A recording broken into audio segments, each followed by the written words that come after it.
Commander Thomas Reed stood at the observation deck of New Haven's main control center.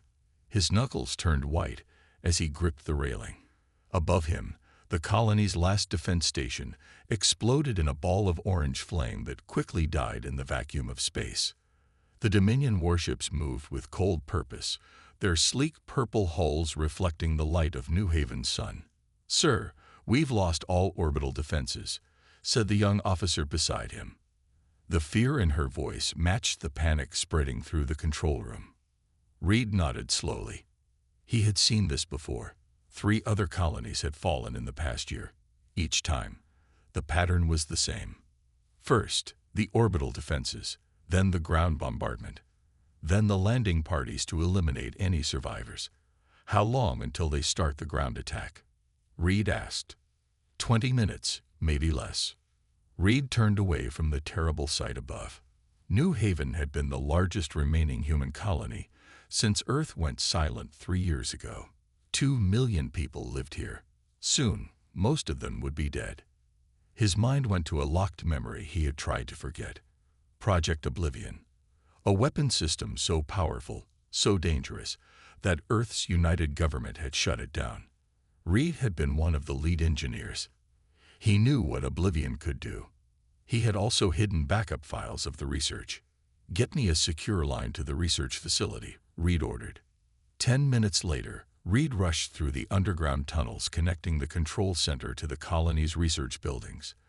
The distant boom of the first bombardment shook dust from the ceiling. He had little time. Dr. Diana Miller met him at the lab entrance. Her dark hair was tied back, and worry lines creased her forehead. "Thomas, what's happening?" she asked. "The colony is falling," Reed said.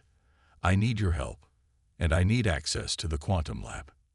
Diana's eyes widened. The defense systems failed that quickly. They never had a chance. Reed pushed past her into the lab.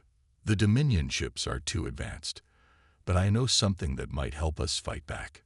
Diana followed him. "Fight back? Thomas, we need to evacuate." "That's part of the plan." Reed reached a secure terminal and entered a long series of codes from memory. "I need you to gather these materials and find Marcus Green from engineering. Tell him to prep the long-range scout ship for immediate launch." Diana looked at the list appearing on the screen. Her face paled. "These are components for a quantum resonance generator, highly restricted technology." "I know." Reed's face was grim. "It's the key to Project Oblivion." "Oblivion? I thought that was just a rumor." "It's real.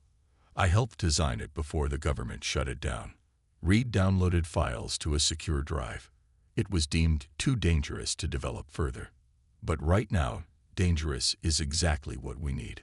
The building shook again, harder this time. Alarms began to sound. "They're starting the ground attack," Reed said. "We need to move fast."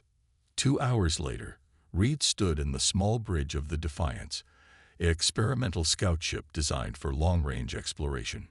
Marcus Green, a tall man with dark skin and few words, worked furiously at the engineering station. Diana was securing the last of the materials they had salvaged from the research facility. Jack Wilson, a veteran pilot with gray at his temples, slid into the pilot's seat. "Pre-flight checks complete. We're ready to go, but the main hangar doors are locked down." Reed nodded. "Override code Alpha 7 Delta 9. Jack raised an eyebrow, but entered the code. "Military override. Didn't know you had that kind of clearance." "There's a lot you don't know about me," Reed said. "Get us out of here, fast and quiet."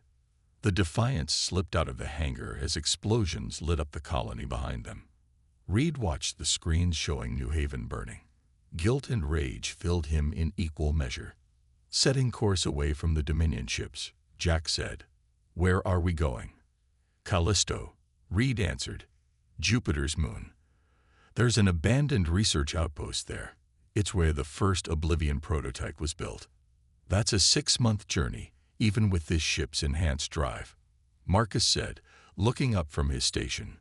"Then we better get comfortable," Reed replied, "and start planning."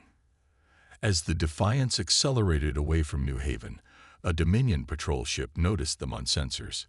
The alien vessel turned briefly toward them, then resumed its previous course. One of the Dominion commanders watched the small human ship escape. "Should we pursue?" asked his second-in-command. "No," the commander replied. "It's just one small vessel. What harm could it do? Focus on the colony." The Defiance disappeared into the darkness of space, unaware that this simple decision would change the fate of two civilizations. Inside the ship, Reed gathered his small crew in the common area. 4 people, the only survivors he could gather in the chaos of the attack. "I know you all have questions," he began, "about why I chose you, where we're going, and what Project Oblivion is." Diana sat with her arms crossed. "Start with Oblivion. If we're risking our lives for it, we deserve to know." Reed nodded. 8 years ago, I was part of a research team developing advanced weapons. We discovered a way to create a quantum resonance field that could unmake matter at the subatomic level. "Unmake?" Jack asked. "You mean destroy?" "No. Destruction implies breaking something apart. This is different." Reed's face was serious. "The field causes matter to simply stop existing. It creates a temporary rupture in the fabric of space-time itself." Marcus whistled softly. "That would release energy on a scale we can barely measure." "Exactly why the project was shut down," Reed said. "We couldn't control it. The test prototype nearly destroyed the Callisto facility. Everyone was evacuated, and the project was officially terminated." "But you saved the research," Diana said. Reed nodded. "I knew someday we might need it. I didn't know it would be like this." "So your plan is to restart a failed superweapon project?" Jack looked skeptical. "With just the 4 of us?" "Yes." Reed's eyes burned with determination. "The Dominion is hunting down and destroying every human settlement they find. Earth has fallen silent. We're on the edge of extinction. We need something that can make even the strongest alien fleet fear humans again." "And you think Oblivion is that something?" Marcus asked. Reed looked at each of them. "I don't think it. I know it. If we can make it work, control it properly, it could be the most powerful weapon ever created. Our last hope." The small ship continued accelerating, leaving the burning colony behind. Inside, 4 humans began planning humanity's counterattack, carrying with them the spark that would eventually become the Oblivion's blaze, the weapon that would make the stars themselves tremble. 6 months passed slowly on the small ship. The Defiance approached Callisto, its engines humming quietly. Jupiter loomed large in the viewports, its swirling storms a backdrop to the scurred moon they sought. Reed stood beside Jack at the pilot's station. "Any signs that someone beat us here?" Jack shook his head. "Nothing on scanners. The outpost looks abandoned, just like you said." "Good." Reed turned to where Diana and Marcus worked at their stations. "Prepare for landing. We need to be quick and quiet." The Defiance touched down half a mile from the research facility. Cold methane ice crunched under their boots as the 4 humans made their way across Callisto's surface in their pressure suits. The abandoned outpost rose from the icy landscape like a ghost, its metal walls covered with frost. Reed used his old security codes to open the main airlock. Surprisingly, they still worked. Inside, emergency lights flickered on, powered by the facility's backup fusion reactor. "It's still running after all these years," Marcus said, impressed. "These systems were built to last." "Check the reactor and get main power online," Reed ordered. "Diana, help me find the Oblivion lab." They split up, their footsteps echoing in the empty halls. Reed led Diana down a series of corridors to a sealed door marked with warning symbols. "This is it," he said. "The heart of Project Oblivion."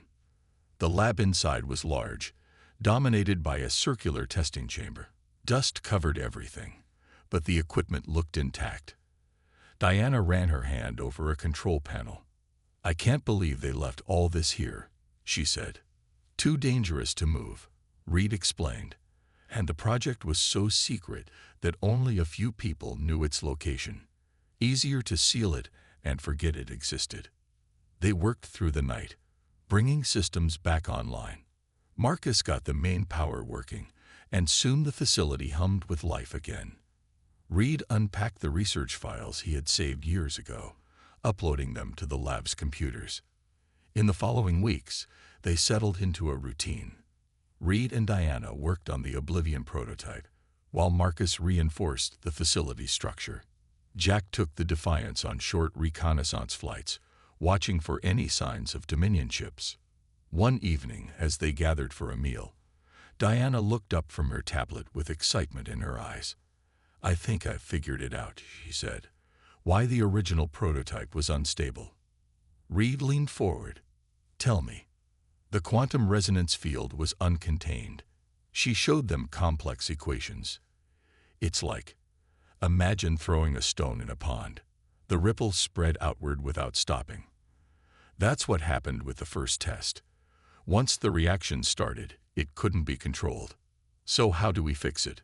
Marcus asked.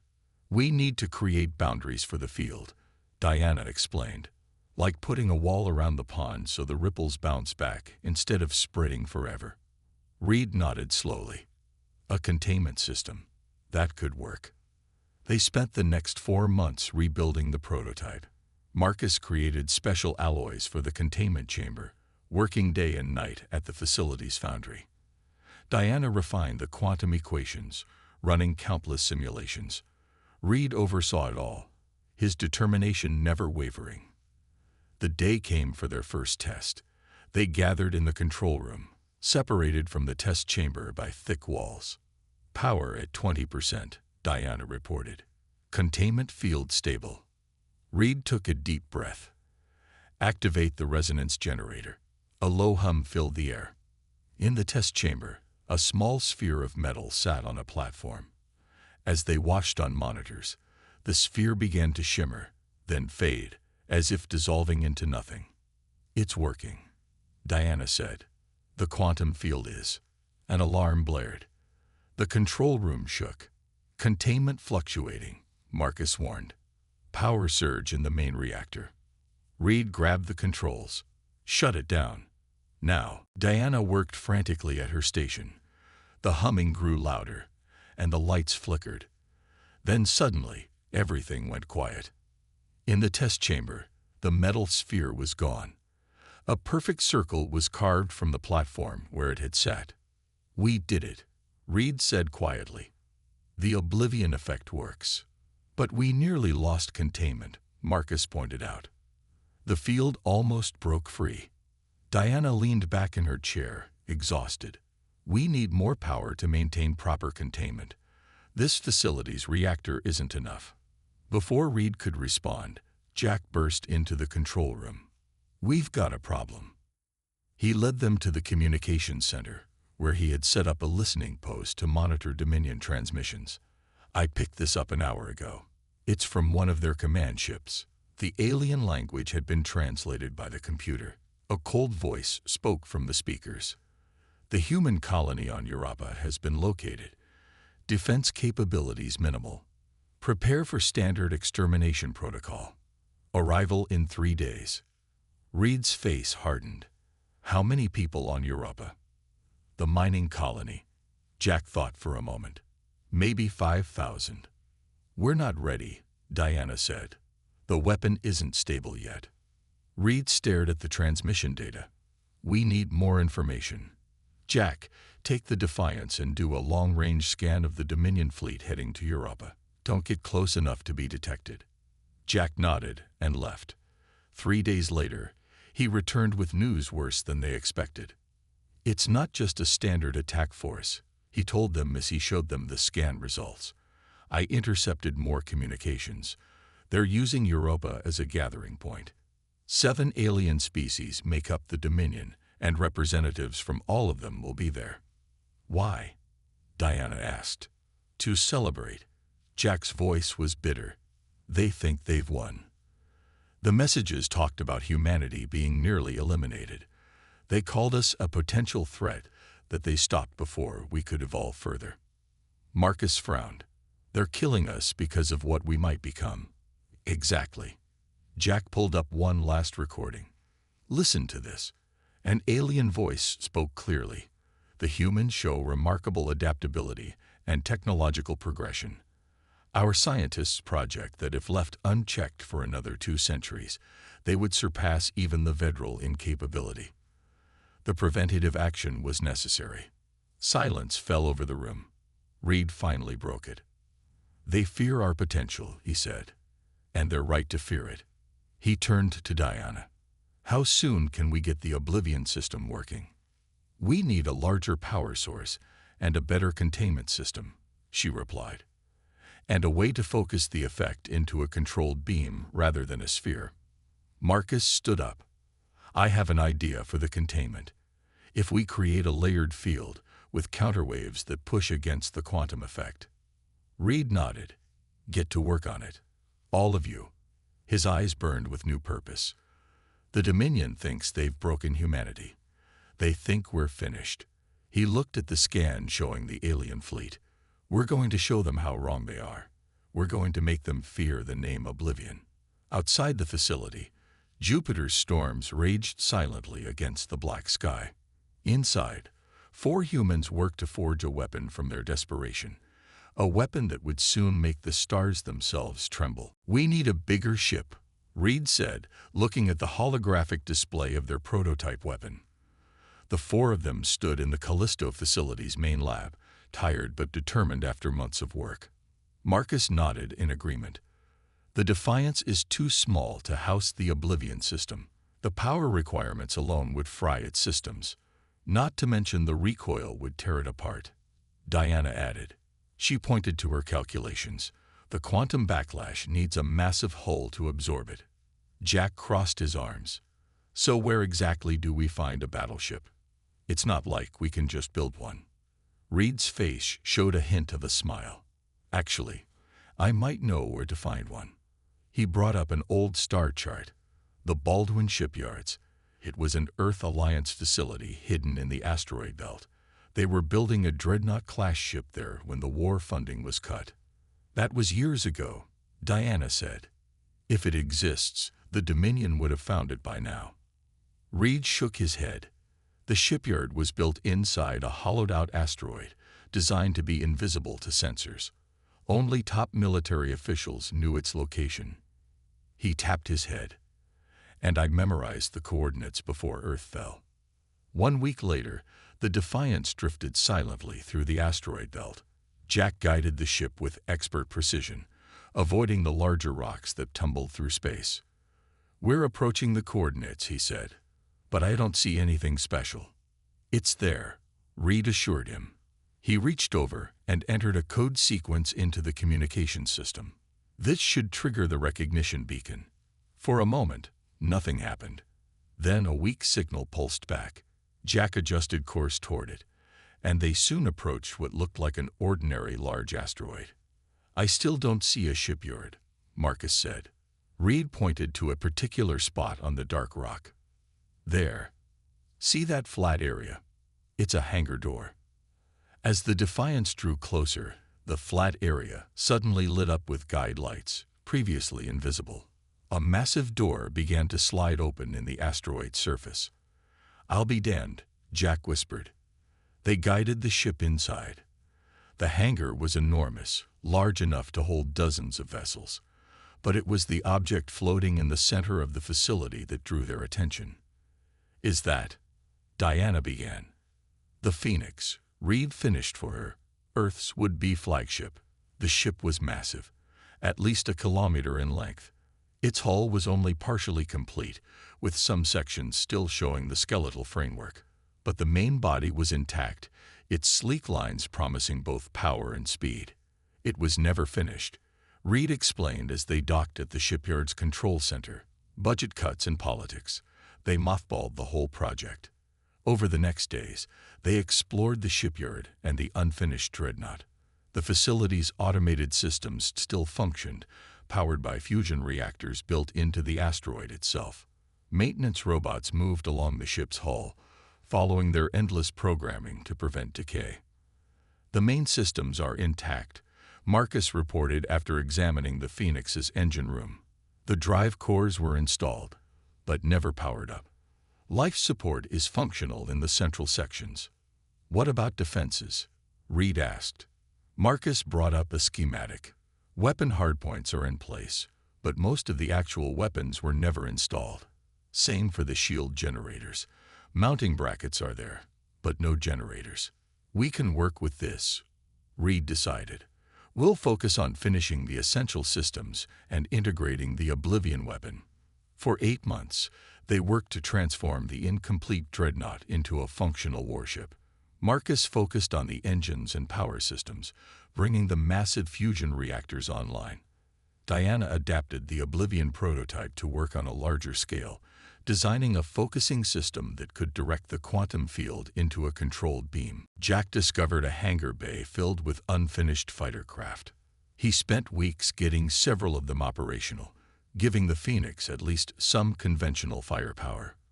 Reed coordinated it all, but also spent long hours at the communication array. He broadcast encrypted messages on old Earth Alliance frequencies, hoping to contact other human survivors. One day, as they worked on the ship's bridge, the communication system chimed. A voice crackled through static. This is Captain Lauren of the trader vessel Nomad. We received your encoded signal. Is this really an Earth Alliance broadcast? Reed grabbed the microphone. Captain Lauren, this is Commander Thomas Reed. Yes, this is an Alliance operation. How many people are with you? 37 civilians. We've been hiding in the outer planets since the Dominion took Earth. Are there others? Over the following weeks, more survivors answered Reed's signal. Small groups hiding on moons, in asteroid bases, or on forgotten outposts. Each one told the same story. Running, hiding, barely surviving as the alien Dominion hunted them down. Most importantly, they'd brought news about Earth. They didn't destroy it, said a woman named Petra, who had escaped from a mining colony. The Dominion occupies Earth now. They're using humans as labor. My brother works in what used to be the North American sector. He smuggled me out on a supply ship. Reed gathered his core team after speaking with her. Earth is still there. Our people are still alive. But enslaved, Jack said grimly. Which means we have even more reason to make this work. Reed brought up a hologram of the Oblivion weapon, now taking shape in the Phoenix's central chamber. How close are we? The focusing system is operational, Diana reported. We can direct the quantum field through the main emitter. But there's still the problem of the backlash. Marcus nodded. Every time we test it, the energy feedback spikes through the ship's systems. In a real combat situation, it could fry everything. I've been working on that, Diana said. She showed them new schematics, a secondary containment field around the ship itself. It would activate for just the microsecond when the weapon fires, absorbing the backlash. Can you build it? Reed asked. With help, Diana looked at Marcus. We'll need to modify the shield generators we've installed. As they continued their work, more survivors arrived at the shipyard. Engineers, technicians, former military personnel, all answering Reed's call. The Phoenix began to come alive, its halls filling with the sounds of people working, talking, hoping again. Reed stood on the observation deck one evening, watching as a small team installed the final components of the main weapon emitter on the ship's bow. The Oblivion system was nearly complete. Diana joined him. The shield modifications are done. We can test the full system tomorrow. Reed nodded, and none too soon. He handed her a datapad. We just intercepted this Dominion transmission. Diana read it, her face paling. They're attacking Europa tomorrow, but there are thousands of people there. I know. Reed's voice was steady, which is why we need to be ready. The Phoenix isn't fully operational yet, Diana warned. Half the systems are still being integrated. We have barely enough crew to operate the essential functions. We've run out of time to wait for perfect, Reed said. He turned to face her fully. Tomorrow, we find out if the Oblivion blaze works. One way or another, the Dominion is about to learn that humanity isn't finished. He looked back at the massive ship taking shape before them. It's time for humanity to rise from the ashes. Jump complete in 3, 2, 1. Jack's voice was tense as he guided the massive Phoenix through its first hyperspace jump. The bridge crew held their breath. The swirling tunnel of light around the view screens collapsed, and suddenly they were in normal space again. Europa hung before them, its ice-covered surface gleaming in the distant sunlight, and above it, 3 Dominion warships hovered like predators. "We made it," Reed said from the command chair. "Status report. All systems operational," Marcus replied from the engineering station. The jump stressed the frame but held. "Power levels steady." Diana monitored the weapon systems. "Oblivion core is stable. Containment fields at 98%. We're as ready as we'll ever be." Reed nodded and pressed the ship-wide communication button. "All hands, battle stations. This is not a drill." He looked at the tactical display showing the 3 Dominion ships. They were already moving, having detected the sudden appearance of the Phoenix. "Enemy vessels are powering weapons," reported the young woman at the sensor station. Her name was Lisa, one of the survivors who had joined them at the shipyard. "They're sending a transmission," Jack said. "Standard Dominion demand for surrender." Reed's face hardened. No response. "Tactical, target the lead vessel with conventional weapons. Let's see how they react before we reveal our main weapon." The Phoenix surged forward. Though not fully completed, the massive human dreadnought was impressive. Its half-finished hull had been patched with armor plating salvaged from the shipyard, giving it a rough, patchwork appearance that somehow made it more intimidating. The Dominion ships broke formation, clearly surprised by the appearance of such a large human vessel. Their confidence quickly returned, however, and they began to coordinate their attack. "Enemy ships launching fighter craft," Lisa reported. 20. No, 30 small craft incoming." Jack smiled grimly. "Time to see if our own fighters are worth anything. Launch all squadrons."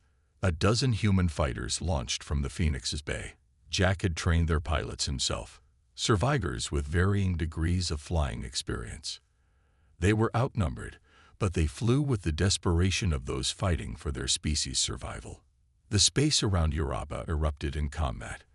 The Phoenix fired its conventional weapons, railguns and missile batteries that Marcus had managed to install. They struck the shields of the lead Dominion ship, causing flares of energy but little damage. "Their shields are too strong for our conventional weapons," Marcus reported. Reed watched the battle unfold. The human fighters were holding their own, but the Phoenix was taking heavy fire from the Dominion warships. The ship shuddered as energy beams struck their hastily assembled shields. "Shield integrity at 60%, Diana warned. "We can't take much more of this." Reed's hand hovered over the control for the Oblivion system. They had only tested it in simulations. Using it now, in actual combat, was a massive risk. But they were running out of options. "Clear all fighters from the target vector," Reed ordered. "Diana, power up the Oblivion core. Target the lead enemy vessel." Diana's fingers moved across her console. Deep within the Phoenix, the massive quantum resonance generators began to spin up. Power flowed from the ship's reactors into the containment fields. "Oblivion system powering up," Diana reported. "Containment fields stable. Targeting systems locked on the enemy flagship." The bridge crew fell silent. Everyone knew what was about to happen. They had all been briefed on the weapon's capabilities, but none of them had seen it in action. Firing in 3, 2, 1. Diana pressed the activation sequence. For a moment, nothing seemed to happen. Then a thin beam of what looked like distorted light shot from the Phoenix's bow emitter. It struck the lead Dominion vessel, which at first appeared undamaged. Then the space around the alien ship began to warp. The vessel seemed to stretch, its hull becoming transparent, then shifting like a mirage in desert heat. A sphere of absolute darkness expanded from the point of impact, growing until it encompassed the entire ship. The sphere pulsed once, then collapsed in on itself with a flash of light. Where the Dominion warship had been, There was now only empty space. No debris, no radiation signature. Nothing. As if it had never existed at all. Silence fell across the Phoenix's bridge. The remaining Dominion ships halted their attack, their sensors no doubt trying to understand what had just happened to their companion. It worked, Diana whispered, her voice a mixture of awe and horror.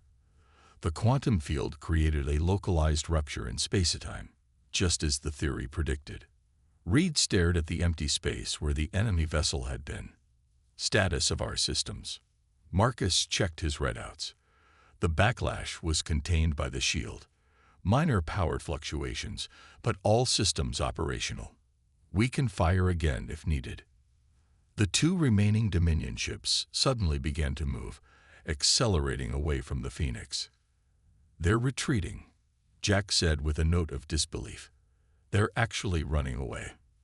Let them go, Reed ordered. Let them spread the word about what happened here. He stood from his chair and looked at the tactical display. Status of the Europa colony. The Dominion ground forces are abandoning their positions, Lisa reported, checking the sensors. They're rushing back to their remaining ships. Reed nodded. Open a channel to the colony. A moment later, a stunned human face appeared on the main screen.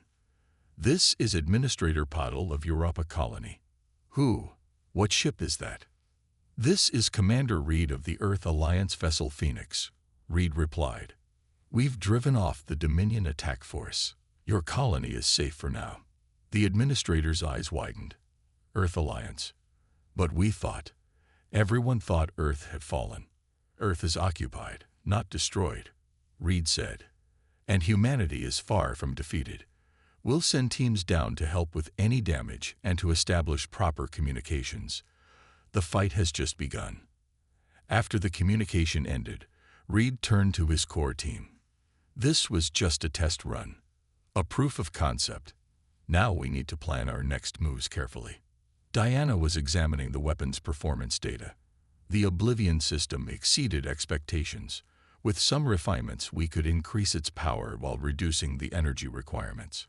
And I have ideas for improving the ship's defenses, Marcus added, now that we've seen how the Dominion weapons affect our shields. Jack looked up from his console. Dominion communications are going crazy.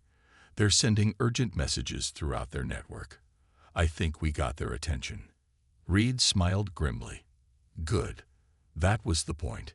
He looked around at the bridge crew, at the faces showing a mixture of shock, hope, and determination. Today, we showed them that humanity isn't beaten, that we can fight back. He turned to the viewport, where the stars shone cold and distant. But this is just the beginning. The Dominion will regroup. They'll send more ships, stronger ships.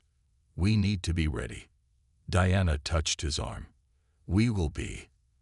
The Oblivion blaze worked, Thomas. It actually worked. Yes, Reed said quietly. And now the Dominion has something new to fear. As the Phoenix moved to help the Europa colony, news of the mysterious human warship with the impossible weapon spread through Dominion communications. For the first time since they had begun their campaign against humanity, doubt crept into the minds of the alien leadership. The prey had suddenly become the predator. And the hunters were right to be afraid. 18 months had passed since the battle at Europa. The Phoenix had become a legend among both humans and the Dominion. Reed and his crew had struck quickly and vanished just as fast, attacking Dominion outposts and freeing human settlements. Each victory brought more survivors to their cause. Today, Reed stood on the bridge of the Phoenix, looking at the tactical display. Earth hung in space before them, wrapped in the defensive grid of the Dominion occupation force. In the distance, Earth's moon floated, half destroyed from the initial invasion years ago. Status report, Reed said quietly. All systems ready, Marcus replied from engineering. The improved Oblivion core is stable. Containment fields at maximum. Diana looked up from her station. The devices are in position throughout the debris field. We can activate them on your command. Jack checked the fighter status. All squadrons ready to launch. The crews are nervous but determined.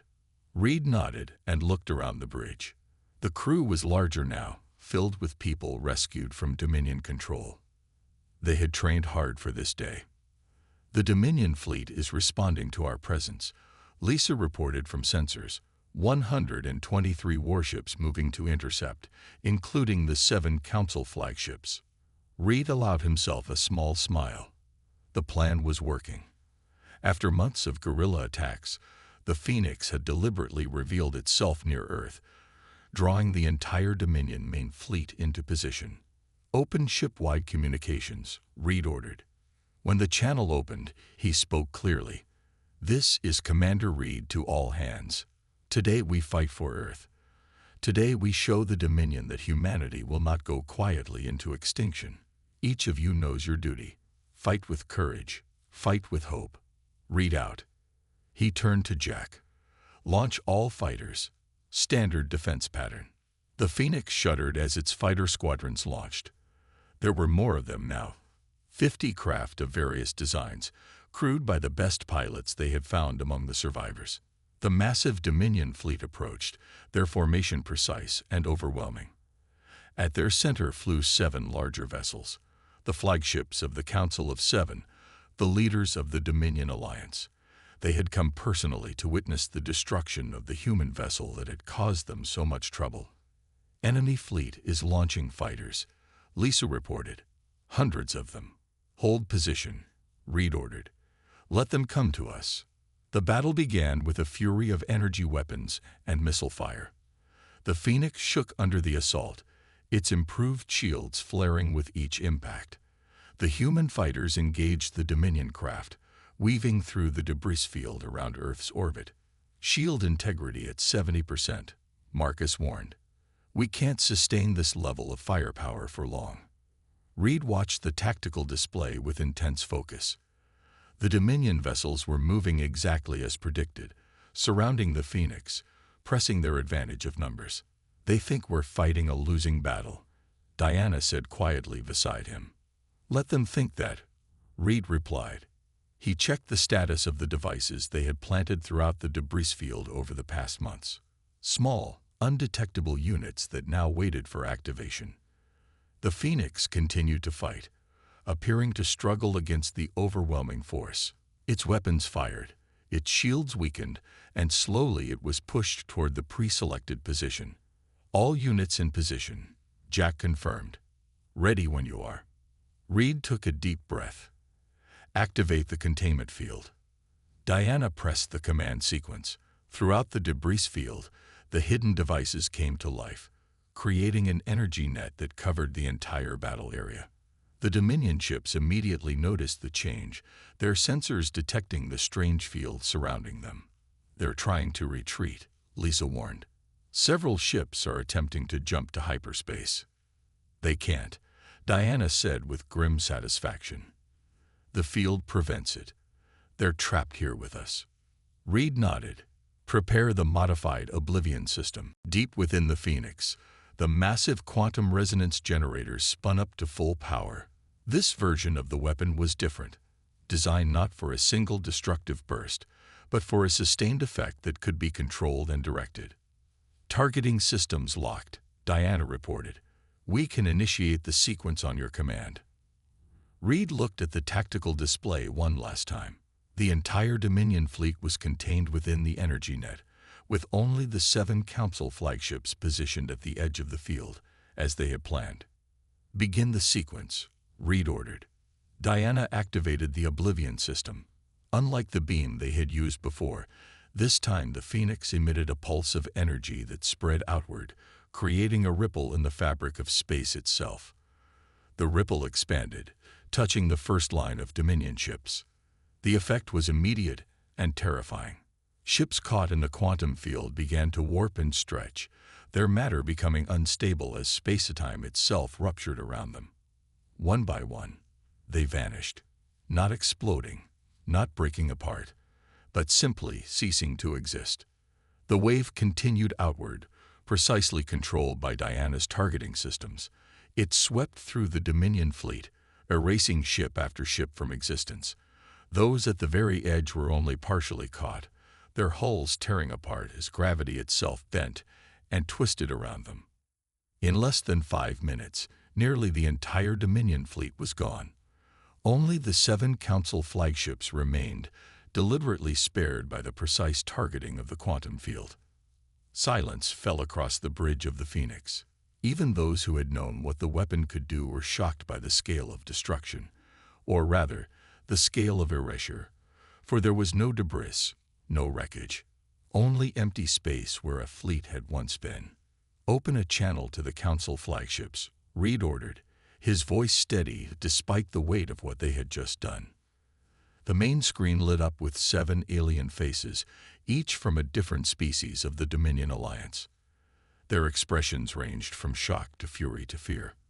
"I am Commander Thomas Reed of humanity," he said simply. "You came to our worlds, killed our people, and planned our extinction because you feared what we might become. Today, you have seen that fear realized." He let the words hang in space for a moment before continuing. "Here are our terms. The Dominion will withdraw from Earth and all human colonies. Humanity will rebuild under its own governance. In return, the technology of the Oblivion blaze will remain exclusively defensive, never to be used for conquest or expansion." One of the alien counselors, a tall being with pale blue skin, spoke. "And if we refuse?" Reed's expression didn't change. "Then what happened to your fleet will happen to your homeworlds. The choice is yours." The council members looked at each other, their earlier confidence completely shattered. Finally, the central figure, clearly their leader, nodded slowly. "We agree to your terms, Commander Reed of humanity. The Dominion will withdraw." 3 days later, Reed stood on the observation deck of the Phoenix, watching as teams began dismantling parts of the Oblivion weapon. Earth was visible through the viewport, its surface showing the scars of occupation, but still blue and beautiful. Diana joined him. "Are we doing the right thing? Limiting the weapon's use?" Reed was quiet for a moment before answering. "Strength through fear is the path the Dominion chose, and fear led them to try to destroy us before we could grow. If we follow the same path, we become what we fought against." He gestured to the planet below. "Our true power will come from building rather than destroying." The Oblivion blaze served its purpose. He looked back at Earth. "Now comes the harder part, rebuilding our world and finding our place in the galaxy. Not as conquerors, not as victims, but as equals." Diana nodded, and they stood together in silence, watching Earth turn below them. The Oblivion blaze had brought humanity back from the edge of extinction. Now, the light of human potential would shine through the darkness, brighter than ever before.